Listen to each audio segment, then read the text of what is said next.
04282024 CA1 to TT Dispatch 2030 status update. All right, I'm back at my office, and basically we got a funny looking version of America and a funny looking version of Africa, right? And we're doing a currency reset, so we're going to assume that all the values are the same. So you get $1 for one. Well, they got mixed currencies here, but let's say African dollar, right? Let's say we unite them and they got the African dollar. So you got one African dollar and one USA dollar, right? And it's the same, right? So you could buy a bottle of water for $1, and you could buy one bottle of water for one African dollar, right? So we got taxation problems in the mass migration logistics, because this is a fully developed nation, right? And then this country is like in the process of being developed because there's poverty, mass poverty. So there's a lot of land in here that it's like new land being developed, right? And then all this is developed. We just got homelessness because of the currency liquidity crisis. So it's not enough money in the country to support its all the people equally. So there's a liquidity crisis. So there's some complications going on in mass migration logistics, because if I'm moving 10%, right, from this away from the coastal area, and they get scattered throughout, you know, the country, the safety zone. These are FEMA zones, and they have to function under different taxation policies, because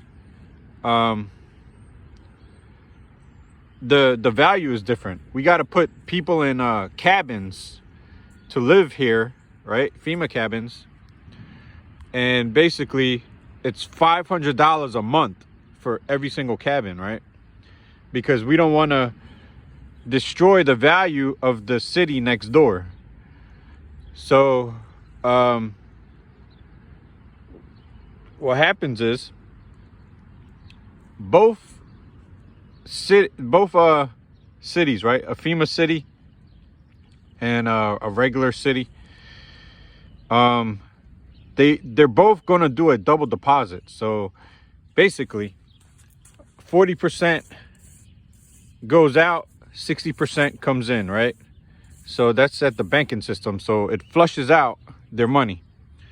So now let's say you made $100,000 in a FEMA city, and your rent is $500 a month, right?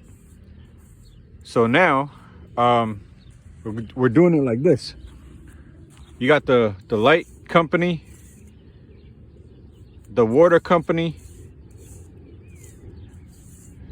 and the gas company, right? So now we're going to apply a 10% tax for each one. So you're going to pay $30,000 total, right? So it's going to be $10,000, because, you know, after you did your double deposit, you ended up with 100 grand, right? So then you're paying 10,000 to the water companies, 10,000 to the gas companies, 10,000 to the light companies, to basically start building up the infrastructure again. So now in my personal bank account, I got what is it? Oh, $70,000, right? So now with this extra money, I go to these water depots and I buy up 5-gallon jugs of water so I could, like, you know, wash my hair. But we're going to be doing something different to save on water. We're going to be using, they got these it's like Lysol wipes. The material in the Lysol wipes, they're pretty strong. So we're going to take that material and put it into like a bathing soap, and basically we're going to use that to shower and wash up.